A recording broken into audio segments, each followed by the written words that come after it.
Hey, what's up, y'all? It's Steve again, Harmless Rebel. Do a quick hard rock and metal update. I think it's all metal here. Pretty sure. But let's just, no, I guess there's a little hard rock here, but let's just kind of jump in. So I mentioned in one of my recent videos that I have been closing out my Blind Guardian collection. I think I've got all but one of them that I want now. There's a couple symphonic albums that they did that I'm not really a fan of. So this one kind of upsets me. I got an okay deal on it. But the guy I bought it from, he posted some videos on Facebook. I told him, hey, it looks like there's a seam split at the top there. He said, I promise you it's not a seam split. It's just he said it was the wrapper because it was in the plastic. And it's just, I mean, he promised me there was no seam split. I told him to send the record, the album with the records outside of the jacket. And sure enough, I get it. And it's got a seam split.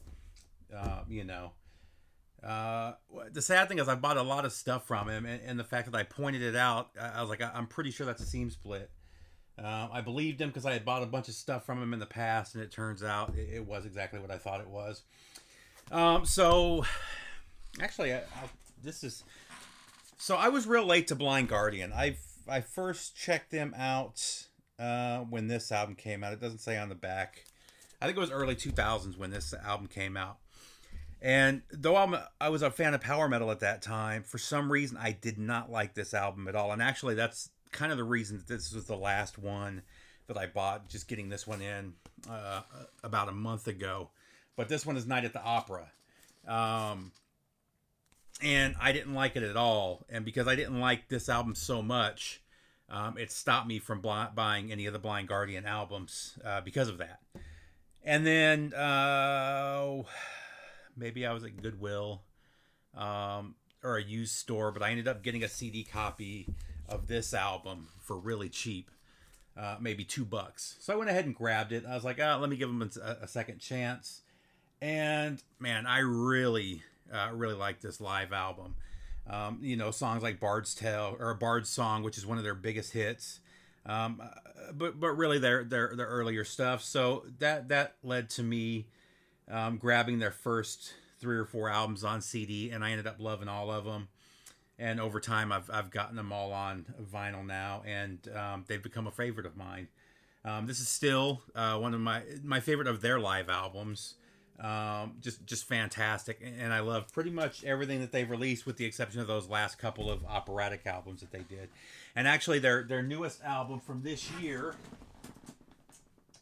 which is this one, is one of my favorite albums of the year, which I mentioned in a previous video. That said, I finally got this one in. I got it for a great deal. I think I paid like $15 for it. I absolutely love it now. Listening to it now, I can't figure out what I didn't like about it. I mean, it's called Night at the Opera, but it's not operatic. It's straight up Blind Guardian style power metal.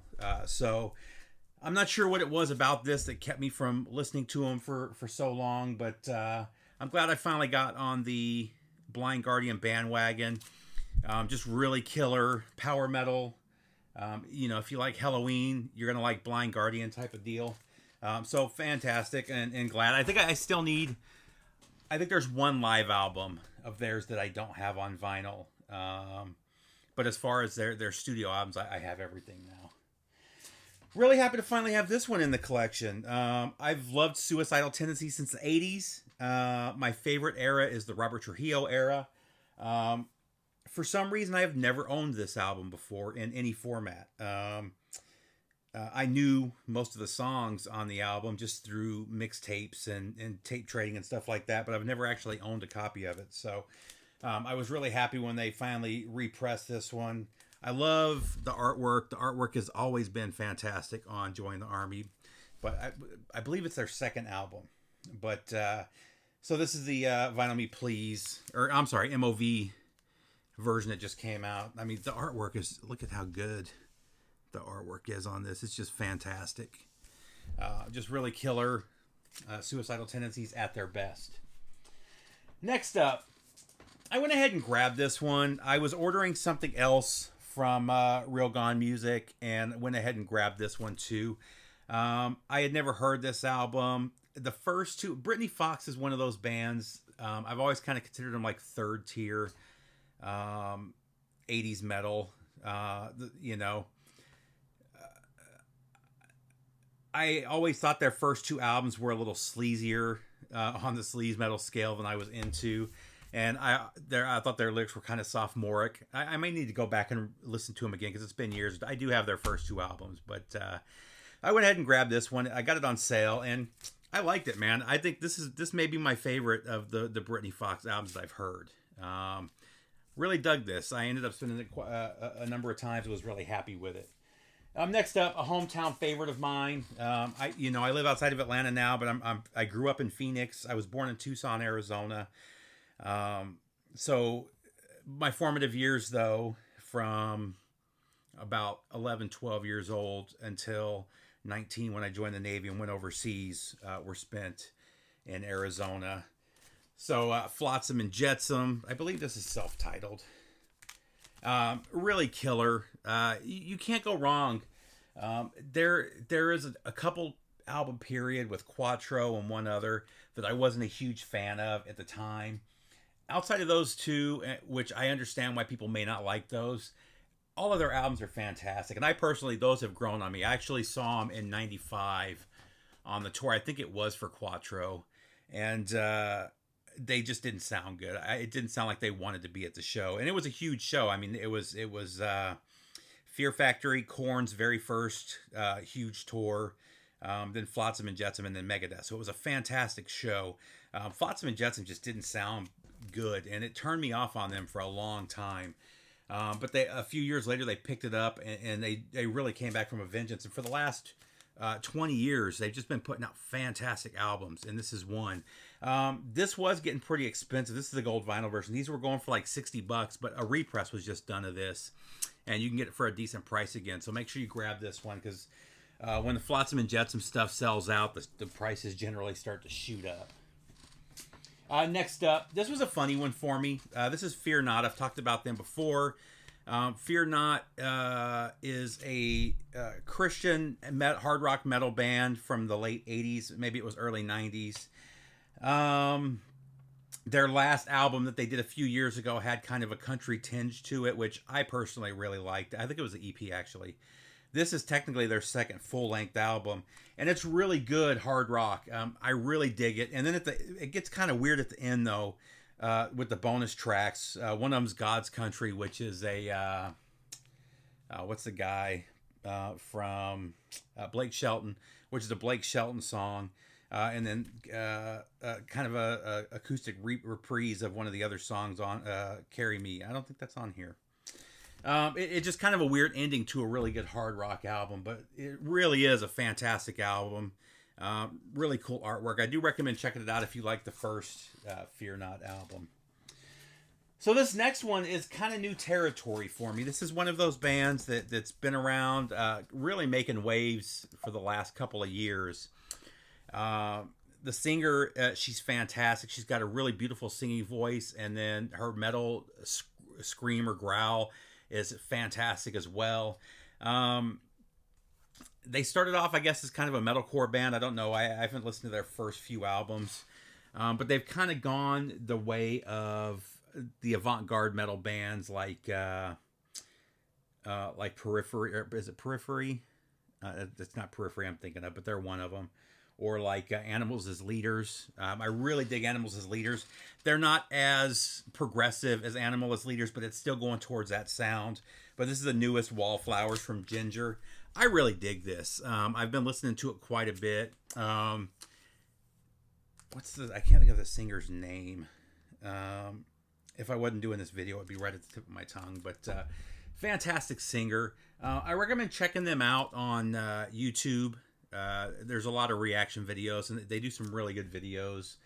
And, watching a few of those reactions kind of got me checking them out. And I really enjoyed this one. Now, some of the earlier stuff I've sampled I didn't really like, but this more progressive sound that they're going for now is really good. Next up, Oh, we only got a few left. This will be a short one. Yep, about 10 minutes. Next up, rounding out my graveyard collection. They broke up. When was this? 2018. So yeah, I believe 2016 they announced that they were going to break up, which I was really upset by. Graveyard is a fantastic psychedelic. Oh, what would you call them? Kind of a doomy, sludgy, psychedelic stoner rock thing going. Their sound is, as they've gone on, has gotten a little drifted more towards the 70s, which I really dig. Helsingen, is it Helsingen or Hensingen Blues? Is by far their best album. It was their second one. It's the one everybody talks about. But all of their albums are fantastic. So in 2016, they had a dispute with their drummer, I believe it was, who quit the band, and the band dissolved after that. About a year later, late 2017, they announced that they had got back together with a new drummer. And this is the most recent release from 2018 with the new lineup. They are touring again. I just read that they're doing shows again. Really looking forward to seeing these guys live. But fantastic band, and highly recommend checking them out. And actually, I haven't listened to it. I mean, I've heard it, but the last album that I was missing from them was Lights Out, and I picked that up a couple days ago. So I've actually finished up my graveyard collection. And then last, a couple of bootlegs. Both of these are fantastic. This is Alice Cooper live at the Great Western Forum in Inglewood, California, June 18, 1975. Fantastic soundboard recording. You can find this one for about $25. Highly recommend picking this one up. All fantastic songs, just at its peak. It's funny. So I've wanted both of these for at least a year. However, the second Charles near me had them priced at like $60 for some reason, and they finally. I don't know what happened. For a while there, they were getting all these bootlegs in and unofficial or soundboard recordings, and priced them at like $60-$80. And they finally dropped the price to like 22 or 23, and I grabbed them. But that one, and then last but not least, April 9, 1979, live from King Biscuit Flower Hour. So this is a Flower Hour on vinyl. I believe I have a CD copy of this on the actual, if you guys have seen the King Biscuit Flower Hour CDs that were put out in the 70s and 80s. I've actually got one of those, but man, this one sounds great too. Fantastic. I wish he would do, I don't think I've ever seen one where he does Steven live. Man, I've always loved that song. I'm kind of biased because my name is Steven, but that song has always been really eerie and spooky, and I've always loved it. I wish he would do that one live, but man, this is all of his. I mean, this is basically a greatest hits live. Just fantastic. Again, highly recommend picking that one up, and we'll call it. We'll call it quits for this one. I hope everybody's doing good. I will see you soon. Everybody, have a great week and stay safe. Later.